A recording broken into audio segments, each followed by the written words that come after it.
কি জল নেই? জল শেষ হয়ে গেল নাকি? এই জানো তো, গ্রামের সব জলাশয়ের জলস্তর না নেমে গেছে, পুকুরও শুকিয়ে গেছে, কুয়োতে জল অনেক নিচে চলে গেছে। কি যে হবে কে জানে। এই বছর তো বৃষ্টি হয়েছে কম, তার উপর মানুষজন জল ব্যবহারের চেয়ে নষ্ট করে বেশি। দেখি মহারাজকে বলতে হবে।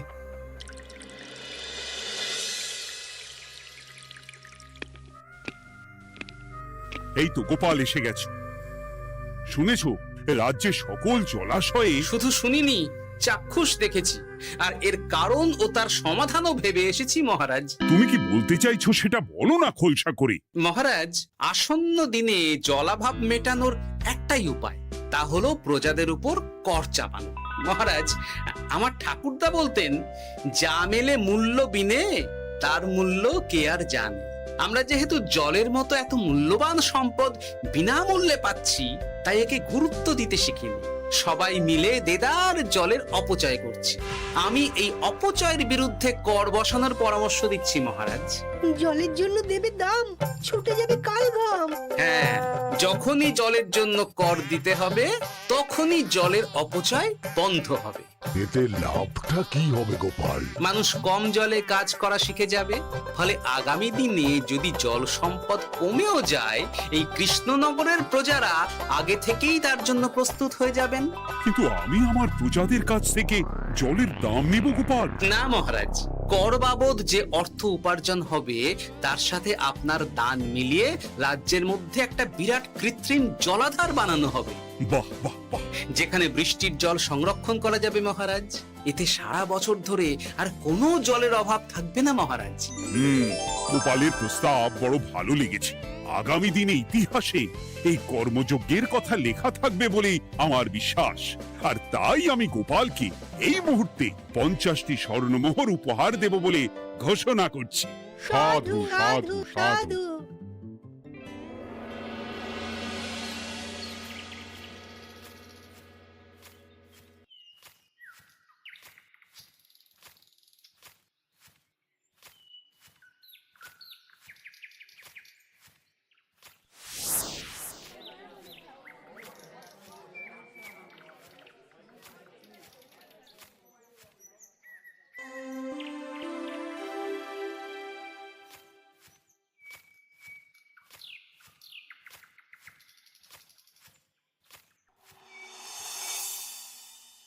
মানে আমার এই এতটুকু স্বাদ তুমি পূর্ণ করবে না?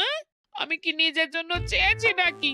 সবই তো পাবে তোমার মেয়ে আর জামাই। হ্যাঁ, সে বুঝেছে গিন্নি, তাই বলে এতগুলো মুদ্রা আমি খরচ করতে পারবো না। পারবে না? আমি তাঁতির বাড়ি থেকে মেয়ে জামাইয়ের জন্য কয়েকটা শাড়ি আর ভালো পাঞ্জাবি কিনে একটু পাঠাবো। কিন্তু এখন আমার কাছে অত মুদ্রা নেই গিন্নি, পরে পেলে আমি ঠিক তোমার স্বাদ পূরণ করব। আবার বাজে কথা বলার জায়গা পাও না তুমি। এতক্ষণ কোথায় ছিলে গো? আমি বেলায় নদীর পাড়ে গিয়েছিলাম, তখন কমলা আমাকে বলল তোমায় নাকি দেখেছে। কি দেখেছি?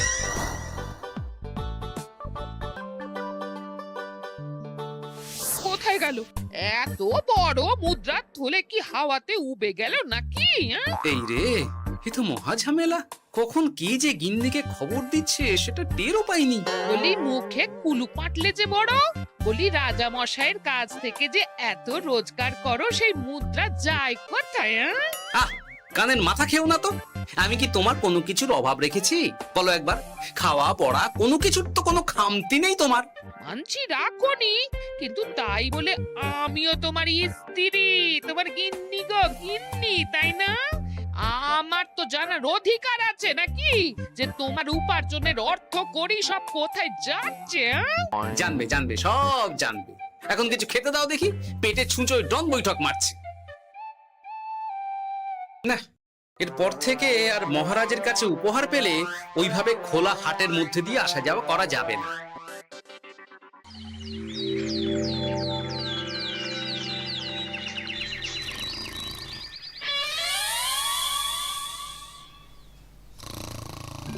তোমার আর কোনো চিন্তা নেই গোপাল। আমি তোমার মাসোহারা তো বাড়িয়ে দিলাম, সঙ্গে প্রত্যেক দিন তুমি 10 মোহর করে পারিতোষিক পাবে। এই নাও। আহ, এই ভোরবেলায় একটা জব্বর স্বপ্ন দেখা গেল বটে। এই স্বপ্ন খুলে গেলে আর কোনো চিন্তা নেই। গিন্নি, ও গিন্নি, বলি গেলে কোথায়? গিন্নি, সাড়া নেই। ও গিন্নি, রাগ করলে নাকি গো? আরে এসো এসো, এমন একটা স্বপ্ন দেখেছি না যে তোমার আর কোনো চিন্তা থাকবে না গিন্নি। মোহর আর মুদ্রা একেবারে ঝরে পড়বে গো।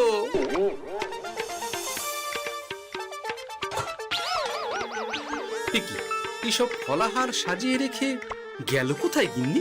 নিজের বাপের বাড়িতে তো যাবে না, কেউ নেই সেখানে। মেয়ের বাড়ি গেল নাকি? না, মেয়ের বাড়িতে তো গিন্নি যায় না। তাহলে না না, খালি পেটে এত ভাবতে পারছি না। আগে মুখ হাত ধুয়ে এসে কিছু খেয়ে নি, তারপর দেখি গিন্নি কোথায় গেল। না, গিন্নিকে তো কোথাও দেখলাম না। গেল কোথায়? যাকে আগে রাজবাড়িতে তো যাই, ফেরার সময় না হয় আবার খোঁজ নেব, ততক্ষণে ফিরেও আসতে পারে।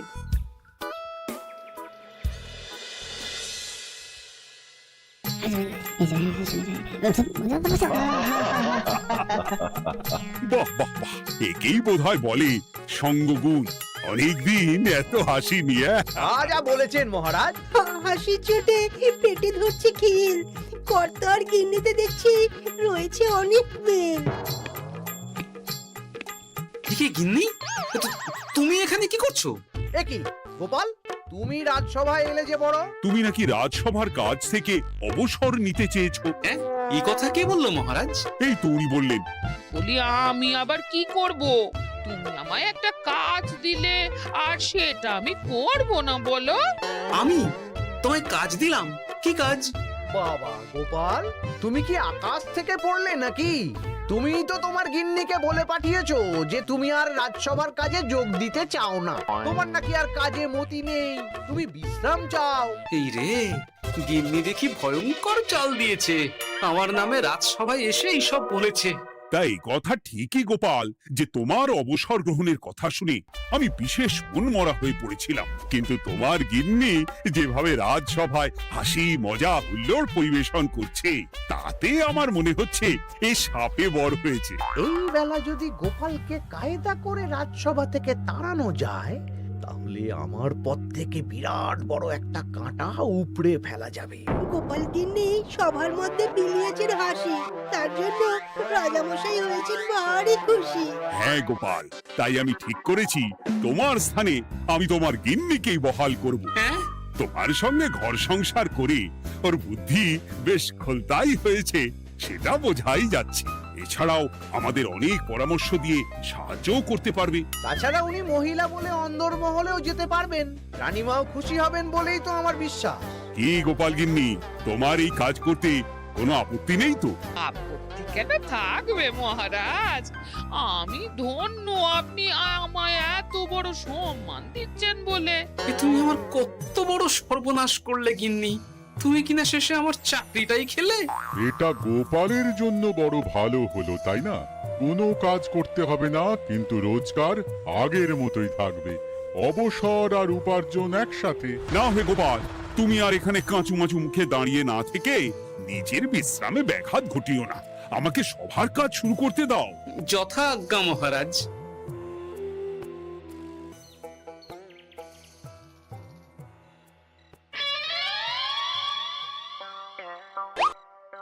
মানে মহারাজ সমস্যার সমাধান করতে দিয়েছেন তোমাকে, আর তার উত্তর দেব আমি?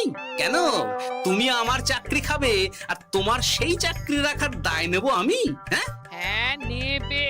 মানে কাল রাজসভায় মহারাজের সমস্যার সমাধান করব, সেই মতো কথা দিয়ে এসেছি। হ্যাঁ, আগাম 10টা মুদ্রাও বাগিয়ে এনেছি। তার থেকে তোমায় একটা মুদ্রা দিলাম। এখন মানে মানে আমাকে উত্তর বলে দেবে, না হলে আমি। কেন দেব? আমি পাবো একটা মুদ্রা, আর তুমি আমার কাছে উত্তর জেনে নিয়ে সেটাই বলে পাবে 9 মুদ্রা। কিছুতেই না। বলবে না?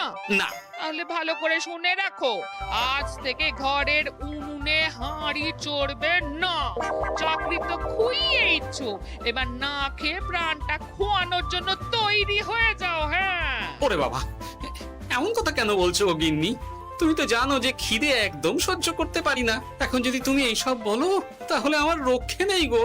বেশ, তা তাহলে আমি যা জানতে চাইছি সুসুর সুসুর করে বলে ফেলো দেখি। এ আমি কি শাঁখের করাতে পড়লাম রে বাবা! ঠাকুর, এত দুর্ভোগ লেখা ছিল, ঘরে বাইরে সব জায়গায় এত হেনস্থা যে সহ্য করা যায় না ঠাকুর।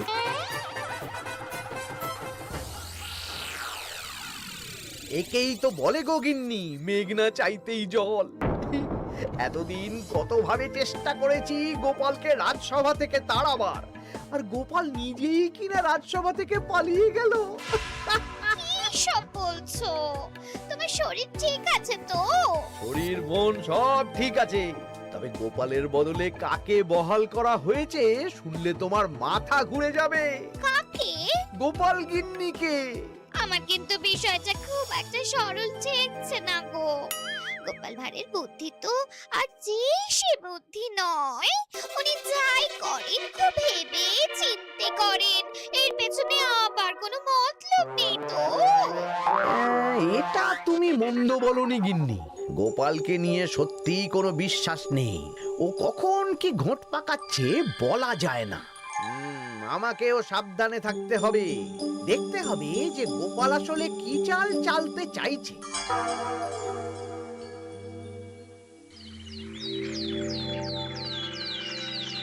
হ্যাঁ গোপাল গিন্নি, এই একটাই প্রশ্ন আমায় সারা রাত ধরে জাগিয়ে রেখেছে। মানুষ মরে ভূত হয়, ভূত কি মরে? তাহলে ভূত মরলে কি হয়? মানে মহারাজ, এই প্রশ্নের উত্তর আমার আজকে দিতে ইচ্ছে করছে না। হ্যাঁ, আমি না হয় আপনাকে আগামীকাল এই প্রশ্নের উত্তর দেব, ঠিক আছে? হ্যাঁ, গাছ থেকে পড়ে গেলে জাপটে ধরে ডালকে। আজকের প্রশ্নের উত্তর উনি দেবেন কালকে। না হে গোপাল গিন্নি, তা হয় না। এই প্রশ্ন আমাকে সারা রাত বিচলিত করেছে। আবার যদি আজকেও এই প্রশ্নের উত্তর না পাই, তাহলে তো আবার একটা নিদ্রাহীন রাত আমাকে কাটাতে হবে। মানে আমি বলছিলাম কি মহারাজ, গোপাল গিন্নি তো সদ্য এই কাজে বহাল হয়েছে, তাই তাকে তো একটু সময় দেওয়া দরকার নাকি? কিন্তু প্রশ্নের উত্তর না পেলে যদি মহারাজের শরীর খারাপ হয়, তার দায় কে নেবে মন্ত্রী মশাই? এই রে, এখন আমি কি করব? এ তো মহা বিপদে পড়লাম দেখছি। আচ্ছা মহারাজ, ঠিক আছে ঠিক আছে, আমি এই প্রশ্নের উত্তর দেব, কিন্তু আমার না একটু সমস্যা আছে। খোলা হাওয়াতে গিয়ে না দাঁড়ালে আমার ঠিক মাথা খোলে না, তাই বলছিলাম। তাই না হয় যাও, হাওয়া খেয়ে এসে মাথাটা খোলতাই করে নাও, কিন্তু এই প্রশ্নের উত্তর আমাকে আজকেই দিতে হবে। হ্যাঁ, উফ, এই যে কি সমস্যা! সারাদিন ঘরে বসে থেকে থেকে তো আমার সারা গায়ে বাদ ধরে গেল। সেই সকাল বেলা আমাকে ফলাহার করিয়ে দিয়ে গিন্নি তো চলে গেছে রাজবাড়িতে চাকরি করতে। এদিকে আমার যে পেটে কিচ্ছুটি নেই, তার কি হবে? মহারাজ দোকানে গিয়ে যে ভালো মন্দ খাবো তারও উপায় নেই। তাহলেই তো কাঁড়ি কাঁড়ি খরচা। না, একবার দেখি তো উনুন ধরিয়ে অন্তত ভাতটা চাপাতে পারি কিনা। তাহলে গিন্নির ওই হাঁড়ি না চড়ার হুমকির হাত থেকে অন্তত বাঁচা যাবে।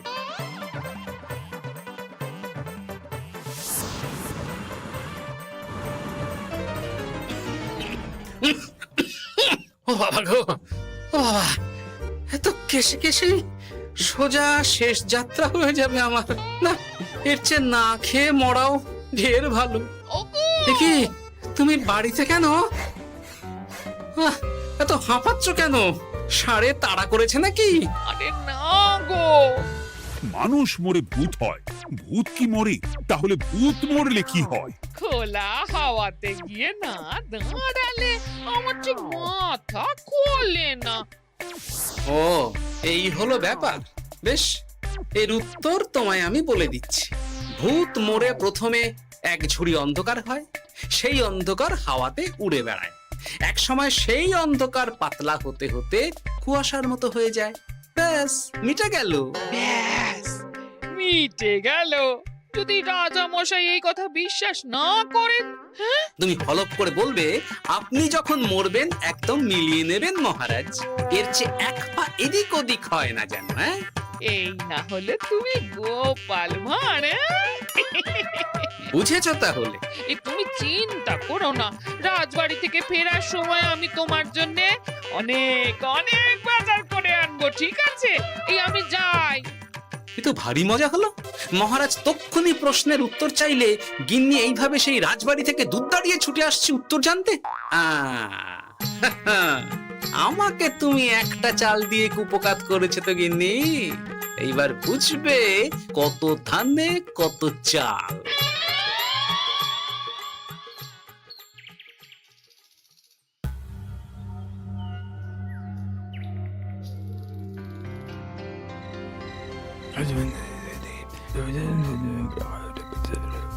বুঝেছিস তো তোর কাজটা? খুব বুঝেছি গোপাল দাদা। নেই, এবার লেগে পড় দেখি।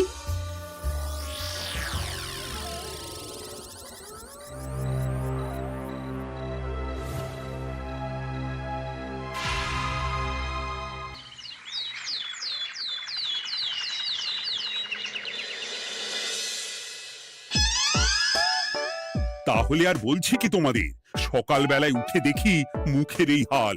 এই কাণ্ড কি করে হলো মহারাজ? আহ, তার আমি কি জানি। আমি সকালে উঠে আয়নায় নিজেকে এই অবস্থায় দেখে খুব চিন্তায় রয়েছি। গোপাল গিন্নি, আগে মহারাজ, গোপাল থাকলে যে কাজ করত সেটা তো তোমাকেই করতে হবে, বলতে হবে এর সমাধান কি। হ্যাঁ মানে মানে আমি হ্যাঁ হ্যাঁ, আমার মনে আছে। তোমার তো আবার হাওয়া না খেলে চলে না। যাও যাও, তাড়াতাড়ি হাওয়া খেয়ে এর উত্তর নিয়ে এসো।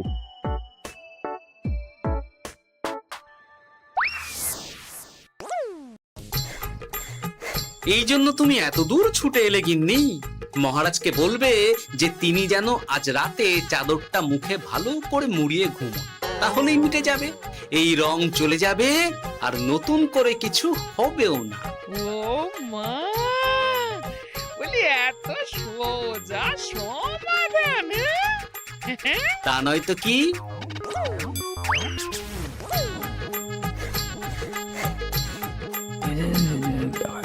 কাল সারা রাত আকাশে একবার দেখলাম চাঁদ উঠেছে, আর একবার দেখলাম ঘোর অমাবস্যা। এর কারণ কি? একই রাতে দুই তিথি হয় কি করে? মানে আর একটা সমস্যা। হ্যাঁ, এটা আগে বললেই তো হতো মহারাজ।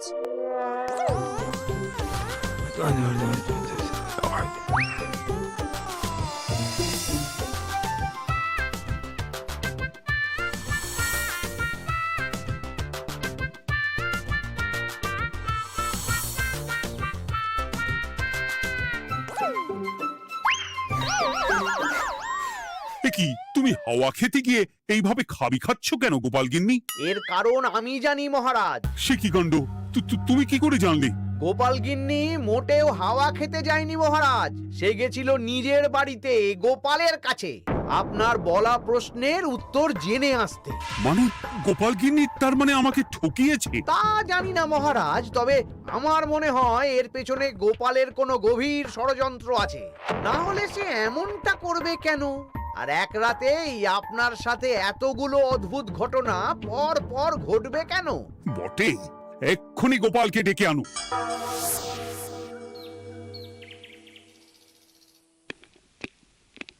না মহারাজ, আমি সত্যি অবসর চেয়েছিলাম, আর তাই আমার গিন্নি আপনার কাছে এসে বলেছিল।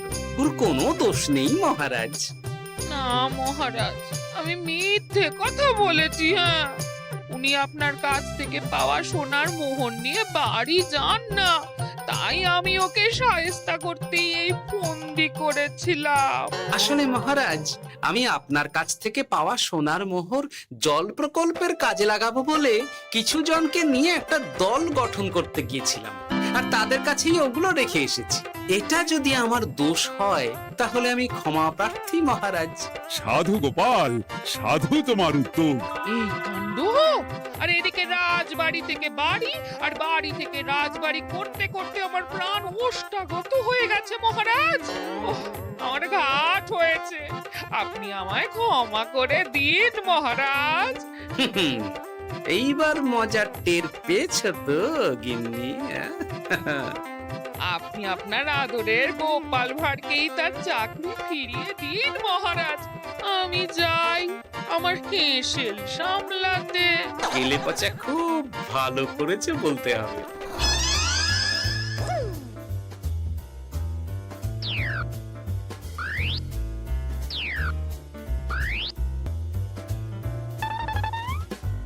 তবে মহারাজ, অমাবস্যা পূর্ণিমা সব আমার বুদ্ধিতেই কেলেপচা করেছিল। আপনার ওই মুখের রং, ওটি একটি বিশেষ রং যার আয়ু একদিন, তাই ওটা এমনিই মিলিয়ে গেছে। হ্যাঁ, সেই বরং ভালো। তুমি তোমার গিন্নিকে নিস্তার দাও গোপাল। তাছাড়া আমিও আমার গোপালকে ছেড়ে আর থাকতে পারছি না। যথা আজ্ঞা মহারাজ। আমারও যে আর এই অবসর ভালো লাগছে না মহারাজ। গোপাল ছাড়া রাজসভা যে লাগে ফাঁকা ফাঁকা, তাই তো আবার চাকরিতে তাকে বহাল রাখা।